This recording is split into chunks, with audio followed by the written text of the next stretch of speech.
ஒவ்வொன்றாக பாரு. இந்த திராவிட என்ன செய்யும், இந்திய என்ன செய்யும். காவிரி நதிநீர் உரிமை 450 டீம்ஸ் மேல பெற்றுக் கொண்டிருந்தோம் இல்லைங்களா ஐயா? அப்ப அதுக்கு மேல வேணும்னு கருணாநிதி ஐயா வழக்கு போட, அப்ப அங்க இருக்கிற இந்திரா காந்தி அம்மையார், நீ நல்லா பாரு, கர்நாடகாவை ஆளுகிறது யார்? ஒன்னு காங்கிரஸ், இன்னொன்னு பாரதிய ஜனதா. அண்மை காலங்களா இது ரெண்டுமே இந்திய இறையாண்மை, தேசிய ஒருமைப்பாடு, நாட்டுப்பற்றை எல்லாம் பேசும். ரெண்டு கட்சியுமே பேசும். மாநிலம் என்றால் பாசிசம், தேச துரோகம், ஆன்டி நேஷனலிசம் கிளம்பும். ஆனால் இந்த ரெண்டு கட்சி தான் மாறி மாறி ஆளுகிறது. அருகில் இருக்கிற ஒரு தேசிய மக்கள் அதே இந்திய நாட்டின் குடிமக்களுக்கு உரிய நதிநீரை தர மறுக்கிறது. அதை திராவிடம் போராடி பெற மறுக்கிறது. அந்த பிரச்சனை இருக்கும் வரைதான் இங்கே திராவிடனுக்கு, தமிழனுக்கு பிரச்சனை இருக்கிறவதான் திராவிடனுக்கு அரசியல்.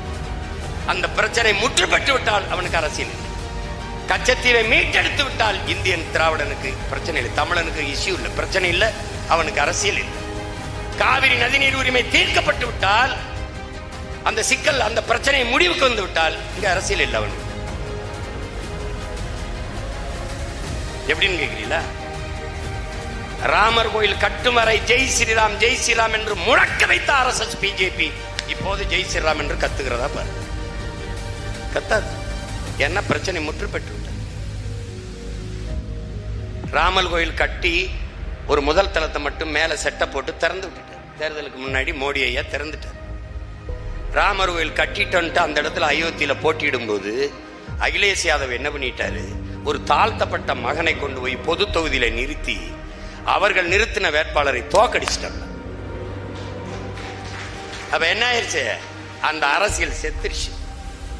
அதோட அங்க விட்டுட்டு ஜெய் பூரி ஜெகநாத் வந்துட்டாங்க. ஜெய் பூரி ஜெகநாத் அதுல ஓரளவு வெற்றி கண்டுட்டாங்க. இங்க சீமான் என்ன செய்யறான், முருகன் வேலை தூக்குடா, காவடியை தூக்குடா. அப்ப நம்ம என்ன சொல்ல வேண்டியது இருக்கு, நீ குன்னக்குடிக்கு அன்ன காவடி கூட எடு, நீ தலையில நின்று கூட தண்ணியை குடி. ஆனா முருகா என்று சொன்னினால் என் முப்பாட்டன் முருகன் முகவர், அதுக்கப்புறம் அவன் பேரை எம்ம அவர் சதறிட்டான். அவன் இறைவனா கடவுளா கட்டமைக்க வந்தான். நான் என் மூதாதை என் முப்பாட்டன் என்று கட்டமைத்து என் தாத்தன் என் பாட்டன் என்று நிறுத்தினோன்னு அவனால ஓன்னு